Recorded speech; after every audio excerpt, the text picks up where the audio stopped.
Senator Relis awoke with a start, his name echoing in the dim chamber. Senator Relis, wake up. The humans have broken containment." His forearms pushed against the soft bedding as he struggled upright, his heart pounding. The heavy curtain at the entrance of his quarters trembled, and in the faint light Relis could just make out the squat figure of his attendant. Dro stood at the foot of the bed, his round body trembling, the single wide eye dominating his face, darting nervously. Normally the Telian was calm, even aloof. Relis had never seen him anxious before. "What do you mean, broken containment?" Relis asked, his voice still thick with sleep, edged now with disbelief. "I know no details, Senator," Dro replied quickly. His eye flicked to the doorway and his claws fidgeted at the hem of his vest. "But the Emperor himself has summoned the Senate. I am to take you to the Great Armillary at once." Relis exhaled sharply and rubbed a hand over his horns. "Very well. Wait outside while I dress." Dro bowed his head and quickly exited, pulling the curtain closed with a swift motion. Left alone, Relis let out a quiet breath and swung his four legs over the edge of the bed, feeling the chill of the floor stones under his feet. He stretched, lifting his arms and arching his back, the small horns that crowned his head brushing against his forearms. His red skin, thick and rugged, barely felt the pressure. For a moment he lingered there, centering himself after the rude awakening. He dressed with practiced efficiency, draping himself in the long, silky purple robes marked with the patterns of his senatorial house. The silver circlet bearing the crest of the Morla family slid smoothly over his upper arm. He paused only briefly, fingers brushing the emblem. A reminder of lineage, of duty. Outside, Dro was pacing in tight circles, the claws on his left foot scratching nervously at the marble floor. When Relis stepped out, the Telian immediately straightened and led the way down the long corridor. They moved through the estate in silence, passing wide-open doors that revealed the opulence of his family's history. A sitting room with ornate leather chairs arranged around a central fire pit. The library, curated by his grandfather with texts from across the settled systems. The trophy hall, lined with relics from exotic hunts undertaken by his uncle. And finally, the ancient armory, still stocked with weapons from a darker age when the Morla forged instruments of war. Relis had grown up surrounded by reminders of conflict, but this summons carried a weight he could not yet place. As they emerged into the cool night air, Relis tilted his head upward. The sky of Morani was a deep swirl of purple streaked with veins of red, stars glittering faintly beyond.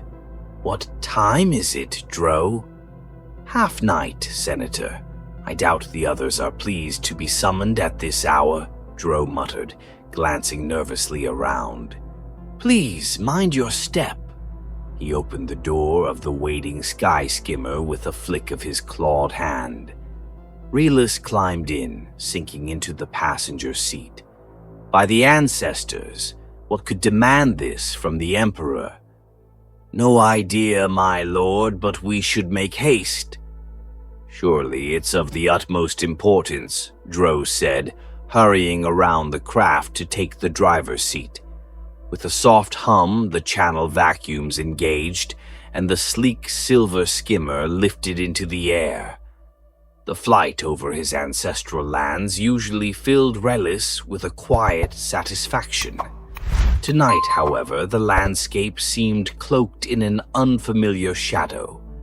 The lush terraces, the shimmering water gardens, the soaring spires. All of it felt still, watching. Relis fought to dismiss the unease coiling in his chest. Ahead, the great gates came into view, massive structures of silver and crystal, their surfaces humming softly with stored psionic energy. Constructed millennia ago after contact with the Scions, they were both marvel and lifeline, a means of traversing the stars, a bridge across infinite distance. Relis's gaze darkened. The humans, they had not known peace, had not tamed the existential particle, had not built the gates. By every measure, they were unfit for contact. What could they have possibly done to demand the Emperor's immediate attention? The skimmer set down smoothly between the two great arches. One gate led to the Nexus, the vast central hub of the Empire, while the other led directly to the seat of the Imperial Court, home of the psionic soar species and the place where the Senate gathered. Dro was at his side in an instant, opening the door and bowing slightly. Relis offered a faint smile. He had never been one for servants, but Dro's devotion was steadfast and comforting. "We mustn't keep them waiting, my faithful friend," Relis murmured as he stepped out. Dro fell in beside him as they approached the threshold. There they paused, waiting.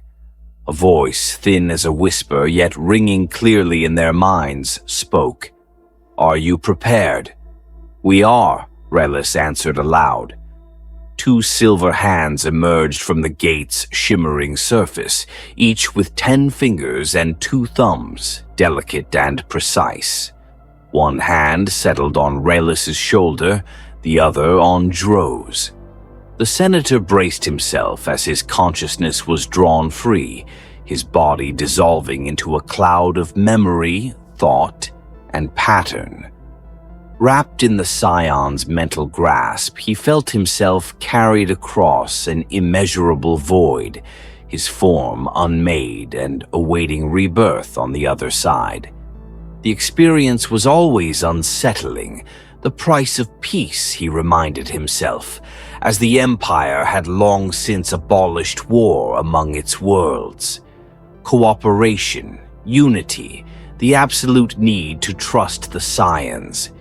It was all part of the grand design. And then, abruptly, his thoughts halted as if caught in a net, and a soft wind kissed his face. Relis opened his eyes. They had arrived. Before him stood the Scion who had drawn them across, its 3 crimson eyes lined vertically down a narrow, triangular face, its silver skin gleaming with sweat. The Scion was trembling from exhaustion, the strain of pulling senator after senator through the gates, clear in the sag of its double-jointed legs. Relis bowed low. "We thank you for your efforts, Mind Puller. Are we among the last?" "Not even close," the Scion whispered into his mind, voice weak but resolute. "Half the court remains. Take care of yourself. Rest when you can," Relis murmured. With that, he and Dro turned toward the massive hallway leading to the Senate chambers, lined with statues of each species that had joined the Empire. As always, Relis paused at the statue of his ancestor, Senator Adris, the Morla who had first received the Scion's message, who had overseen the construction of the Marani Gate, who had lifted their people into the stars. Dro handed him a small incense stick and an igniter pellet. Relis placed the incense at the base of the statue, sparked the pellet with a practiced pinch, and watched the thin curl of smoke rise. Bowing deeply, his horns nearly brushing the polished floor, Relis whispered, "Guide me, Ancestor Adris. Tonight your counsel may be needed, For our honor and yours." Straightening, he turned to Dro and gave a small nod. Together, they walked toward the heart of the Empire, where destiny waited. The great hallway to the Senate chambers was a monument to the Empire's unity. A corridor lined with statues, each representing the first senator of every species that had joined across the millennia. Relis moved with measured steps, his robes whispering over the polished stone, Dro shuffling along at his side. As always, the hallway was a sensory marvel, incense from 100 worlds mingled into a fragrant haze, the smoke curling up toward the vaulted ceiling like prayers floating into the void. Relis slowed before the statue of Senator Adris, his own ancestor, the one who had shepherded the Morla into the galactic fold. Dro silently handed him a thin incense stick and an igniter pellet from his vest pocket. With a flick and a soft pop, Relis lit the incense and planted it into the small holder at the statue's base. He bowed deeply, horns nearly grazing the polished floor. "Guide me, Ancestor Adris," he whispered. "For tonight your counsel may be needed, for our honor and yours." Dro waited patiently as Relis straightened, and together they continued down the corridor toward the great doors of the court. They entered just as a hush swept over the chamber. The Senate Hall was breathtaking, a circular space of concentric, ring-shaped tables, each tiered to look inward toward a central dais. The arrangement spoke to the Empire's values: inclusion, transparency, unity. Already, senators from across the known systems were taking their seats, attendants whispering last-minute briefings at their sides. Relis and Dro moved quickly to their assigned table halfway between the dais and the outer ring, the placement reflecting the Morla's middle standing among the member races. Relis settled into his seat, exchanging tense nods with nearby senators, old friends and rivals alike. All around, the low murmur of nervous conversation filled the chamber. The Emperor's entrance silenced the room. A deep, resonant note echoed as two solar attendants struck a massive clay disc 3 times with leather mallets. The chamber froze. From behind the disc, the Emperor emerged, tall, silver-skinned and otherworldly, with 3 crimson eyes stacked in a vertical line down his narrow, triangular face. His stride was brisk but unhurried as he mounted the dais and turned to face the assembly. "Senators," he began, voice cool and clear, "I have called this council to address grave developments. Some of you are already familiar with the subject. For the rest, allow me to bring you to the same page so that we may deliberate as one body."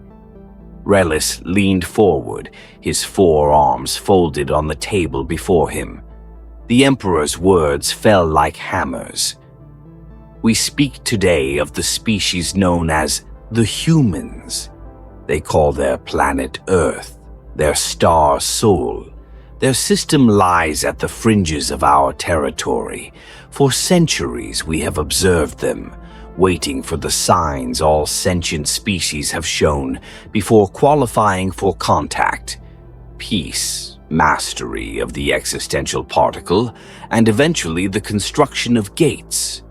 But now, they have broken evolutionary law." A collective gasp rippled through the chamber. Relis felt the hair along his arms stand on end. The Emperor's voice softened. "It is called law not because we impose it, but because it has always been so. As gravity binds the stars, this pattern binds civilizations. First, a species tames itself and finds peace. Then it harnesses the existential particle, gaining boundless energy. Finally, it constructs the gates, taming distance and joining the community of worlds. It has always been this way. Until now. He paused, and in the charged silence, Raylis heard someone draw a sharp breath nearby. The humans, the Emperor said slowly, have done otherwise. Pandemonium erupted. Senators shouted questions over one another, voices tumbling into a cacophony of alarm. One voice rang out clear above the noise. "How, my liege?" The Emperor raised a single slender hand. Silence fell as if a switch had been thrown. We have gleaned their history from afar, though imperfectly, given the distance and the time delay in psionic reception. They have warred among themselves for millennia, and in the most recent of these wars, a conflict that touched every region of their world, they harnessed the existential particle not for prosperity, but for annihilation. An image materialized in the air above the dais, shimmering with psionic light. A towering cloud, dark and bulbous, blooming into the sky from a shattered city. Raylis felt his stomach twist. He had never seen such a thing. No one here had. They dropped these weapons, the Emperor continued, on their own cities. Not against military forces, but civilians. Men, women, children. His voice fell to a whisper. They are obsessed with war, where other species broke the cycle of conflict before reaching the particle. The humans folded war into their progress. They used it to accelerate discovery. This is unprecedented. Raylis gripped the table edge tightly, his claws digging into the polished wood. Dro touched his arm gently, offering a cloth. Raylis wiped the cold sweat from his brow without a word. "And there is more," the Emperor said gravely. "They have achieved space travel. They have built combustion rockets, strapped themselves inside and flung their bodies into the void. They have walked on their moon and returned. They have broken containment." The silence in the chamber was absolute. Raylis heard his own pulse in his ears. At last, a senator at the far side of the chamber rose, his voice calm and precise. "My lord, we must have more data. We must understand these humans fully before we act." The Emperor nodded. A slender solar researcher stepped forward, bowed, and took the dais. "Senators," the Scion began, "by their own count, the humans have existed for only 300,000 of their planetary years. They are the youngest species we have ever observed to master the existential particle. No other species has done so in so short a span." The chamber murmured uneasily. Raylis's mind reeled. 300,000 years, barely an eye blink on the cosmic scale.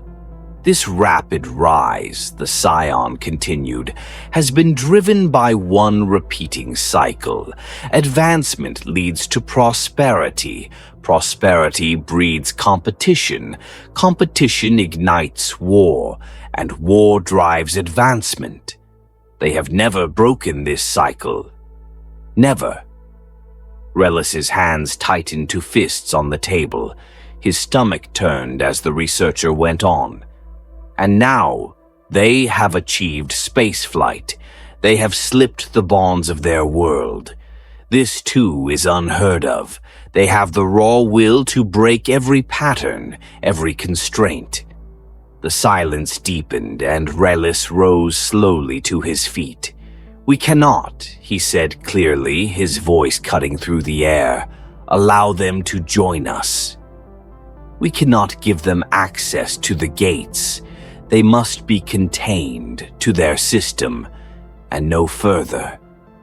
A storm of agreement swept through the chamber. Voices roared, fists slammed on tables. The room trembled with shared dread. The Emperor raised his hand once more, and gradually the assembly quieted. "I understand your fears," the Emperor said softly. "They are mine as well. To that end, I propose 3 laws. No unauthorized contact with the humans. No observation without Senate and Imperial oversight. And no acceptance of new member species within 1,000 light years of the human system." The first 2 measures passed swiftly when the votes were cast, Relis pressing his confirmation without hesitation. The third sparked fierce debate. Voices rose, protests echoed, but Relis understood. If the humans learned of other species, or worse, of the gates, they would become an existential threat. It was not paranoia. It was prudence. At last, the Emperor returned to the dais. "The third measure has passed provisionally, effective only in a state of emergency or war. May the stars forbid it." He turned, his crimson gaze sweeping the room. "And now I call for volunteers to form a special task committee. We must prepare contingency plans should the worst come to pass. Senator Relis, you know war. You understand the price of peace. Will you lead this effort?" The chamber turned to Relis as though on one breath. He felt Dro's hand brush his arm, steadying him. Rising slowly, Relis bowed. "You honor my ancestors. I accept." Around him, other senators rose to join. The real Psyche, a massive gelatinous being, the feather-winged Suman, veterans of histories shaped by conflict. Relis nodded to them all, his heart heavy. But just as the Emperor prepared to adjourn, a scion rushed into the room, panting. "My Emperor," the scion gasped, "we have made a grave mistake. We have increased the reach of our psionic signals using the humans' own technology, radio waves. We intercepted broadcasts from their year 1977. Relis's heart stilled. The scion hesitated, then bowed his head. "They detected us. The humans know." A hush spread across the room, darker than silence. Relis sank back into his seat, his fingers trembling. Across the chamber, panic began to rise, senators shouting, voices crashing over one another. But in the chaos, Dro's quiet hand was there, resting on his arm, grounding him. Relis closed his eyes. The war his ancestors had escaped, the violence they had buried under generations of peace. It was stirring again. But this time it came not from within. It came from the stars. The air in the Senate chamber had turned heavy, almost suffocating. A silence had settled, not of peace, but of shock, the kind that grips when the ground beneath your feet crumbles and you are left suspended between the world you knew and the one rushing toward you. Relis sat frozen, the weight of the scion's words pressing into his chest like a great stone. The humans know. He felt his fingers curl involuntarily against the polished wood of the table. Dro's small clawed hand gripped his sleeve, grounding him, but even that touch felt distant, as though his mind were slipping further away, spiraling through the dark void toward Earth, toward these strange, fierce creatures whose minds burned with hunger for conquest, whose progress had been carved from the bones of their own wars. The The chamber erupted into panic. Senators leapt to their feet, their voices tangled in a rising wave of dread. How did they detect us? How long before they arrive? What if they have already launched ships toward us? We must evacuate the border systems. Reliss forced himself to rise. His knees were unsteady, his heart thundering in his chest. His robe felt too tight, his skin too hot. The Emperor stood on the dais, arms lifted, his silver skin glimmering faintly in the dim chamber light. His voice, when it came, was quiet but sharp as a blade. Enough. The chaos drained from the room as if a great breath had been sucked away. I understand your fear, the Emperor said. It mirrors my own. We stand today at the edge of a horizon none of us have seen before. The Empire has known peace for millennia, but peace is not the absence of threat, it is the mastery of it. We have grown soft in our safety. We must now remember how to stand firm, not as conquerors, but as protectors. He turned, his 3 crimson eyes finding Reliss among the crowd. Senator Reliss, come forward. Reliss's legs moved before his mind caught up. Dro released his sleeve, stepping back silently, his gaze filled with quiet pride. Reliss made his way through the rows of tense senators and mounted the dais. The Emperor turned slightly, speaking only to him. You know the weight of war, Senator. Your people remember it. You know its price. And you have fought your whole life to rebuild your family's honor from the ruins of that time. Now I ask you, will you stand for us all? Will you lead the task of our reckoning? For a long moment, Reliss could only stare at the Emperor, his throat tight, his mouth dry.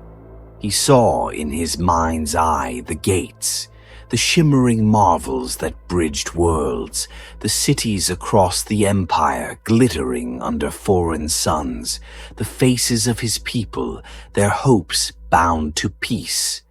And beyond it all, like a storm on the horizon, the image of Earth, blue and green, fragile and beautiful, yet scarred by the fires its own children had lit. Slowly, Reliss lowered himself to one knee, bowing his head. My Emperor, he said, voice trembling but steadying with each word. You honor my ancestors, and you honor me. I will stand. The chamber held its breath. One by one, senators rose, the Rilsinki, their gelatinous form quivering with resolve. The feather-winged Suman, small but fierce, the scaled Korat, lifting their crests in solemn assent. Together they bowed their heads toward the dais. The Emperor's voice softened. So be it. We will not wait to be caught unready. We will prepare for peace if the stars are kind, but for defense if they are not. Before Reliss could rise, a sudden sharp cry echoed through the chamber doors. A scion, pale with exhaustion, stumbled into the room. My Emperor, they gasped. We have detected a transmission from the humans.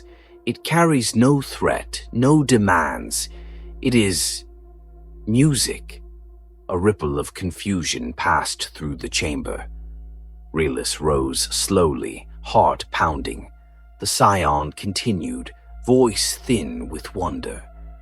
They call it Voyager, a golden record cast into the void.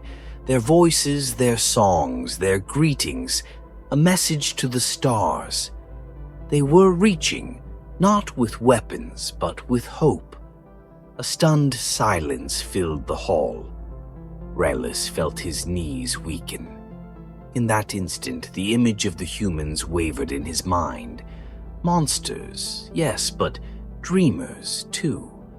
A species of contradictions capable of savage destruction, yet also of staggering beauty. The Emperor's voice was almost a whisper. Perhaps the reckoning is not just theirs. Perhaps it is ours as well. Rellus stood at the dais, his breath tight in his chest. He looked out across the Senate, the leaders of 1,000 worlds, all facing an uncertain dawn. He felt Dro's presence at the edge of the dais, steady as ever. His voice rose into the hush, clear and strong. We must prepare, not to crush them, but to face what comes. And when they stand before our gates, we must decide whether to meet them with fear, or with the courage to believe they can change as we once did. For a moment, the chamber was still, the kind of stillness before a storm, or before the first light breaks across a dark horizon. And in that stillness, as the Senate braced itself for the long night ahead, Rellus felt the weight of his world, his empire, his ancestors, and the waiting stars beyond settle on his shoulders. And for the first time in his life, he was ready to carry it.